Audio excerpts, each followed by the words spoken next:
ಪವಿತ್ರ ಭಾರತ ದೇಶದಾದ್ಯಂತ ನಾಗರಿಕರು ತಾವು ನಂಬಿ ಪೂಜಾರಾಧನೆ ಮಾಡಿಕೊಂಡು ರಥೋತ್ಸವಾದಿ ವಿವಿಧ ಧಾರ್ಮಿಕ ಆಚರಣೆಗಳನ್ನು ನಡೆಸಿಕೊಂಡು ಬಂದಿರುವಂಥದ್ದು ನಮ್ಮ ಭವ್ಯ ಭಾರತ ದೇಶದ ಧಾರ್ಮಿಕ ಐತಿಹಾಸಿಕ ವೈಶಿಷ್ಟ್ಯಪೂರ್ಣವಾಗಿರುವಂತಹ ಸಂಗತಿಯಾಗಿದೆ.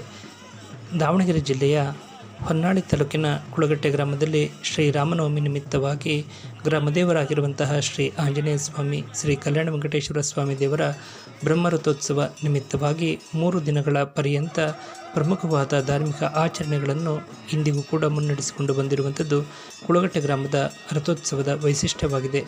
ಈ ದಿನಗಳ ಪರ್ವಕಾಲದಲ್ಲಿ ಇನ್ನಿತರ ವಿಶಿಷ್ಟ ಕಾರ್ಯಕ್ರಮಗಳನ್ನು ಕೂಡ ಶ್ರದ್ಧಾಭಕ್ತಿಯಿಂದ ಗ್ರಾಮಸ್ಥರೆಲ್ಲರೂ ಗ್ರಾಮದ ದೈವಸ್ಥರ ಸಹಕಾರದೊಂದಿಗೆ ಮುನ್ನಡೆಸಿಕೊಂಡು ಬಂದಿರುವಂಥದ್ದು ಕೂಡ ವಿಶೇಷದಾಯಕವಾಗಿರುವಂತಹ ಸಂಗತಿಯಾಗಿದೆ.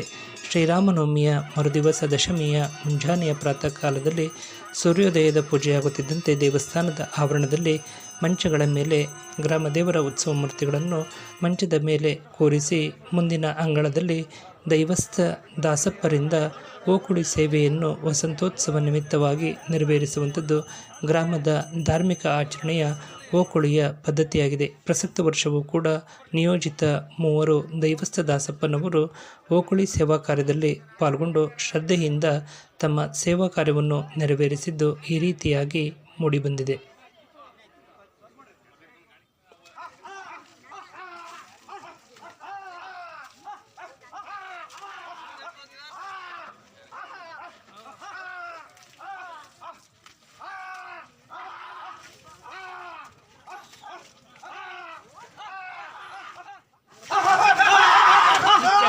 ಈ ಓಕುಳಿ ಸೇವೆಗೆ ಅವಮೃತ ಸ್ಥಾನವೆಂತಲೂ ಕೂಡ ಕರೆಯುವಂಥದ್ದು ಅಡಿಕೆಯ ಒಂದು ಪ್ರತಿಕ್ರಿಯೆ ಸಂಗತಿಯಾಗಿದೆ.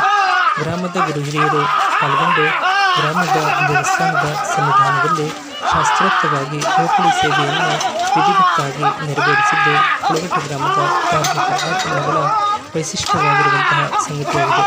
ನಮ್ಮ ಜ್ಞಾನಮಣಿ ಕುಳಗಟ್ಟೆ ಯೂಟ್ಯೂಬ್ ಚಾನಲ್ ಮೂಲಕ ಈ ಸಂದೇಶವನ್ನು ತಮ್ಮೊಂದಿಗೆ ಹಂಚಿಕೊಳ್ಳಲಾಗಿದ್ದು ನಮಗೆಲ್ಲರಿಗೂ ಇಷ್ಟವಾಗಿದ್ದಲ್ಲಿ ತಾವೆಲ್ಲರೂ ಸಬ್ಸ್ಕ್ರೈಬರ್ ಆಗುವ ಮೂಲಕ ಲೈಕ್ ನೀಡಿ ಪ್ರೋತ್ಸಾಹಿಸಿ ಹಾಗೂ ಪರಿಚಿತವಾಗಿರುವಂಥವರಿಗೂ ಕೂಡ ಸಬ್ಸ್ಕ್ರೈಬರ್ ಆಗುವಂತೆ ಪ್ರೇರೇಪಿಸುವಂತೆ ಕೋರುತ್ತೇವೆ. ನಮಸ್ಕಾರಗಳು.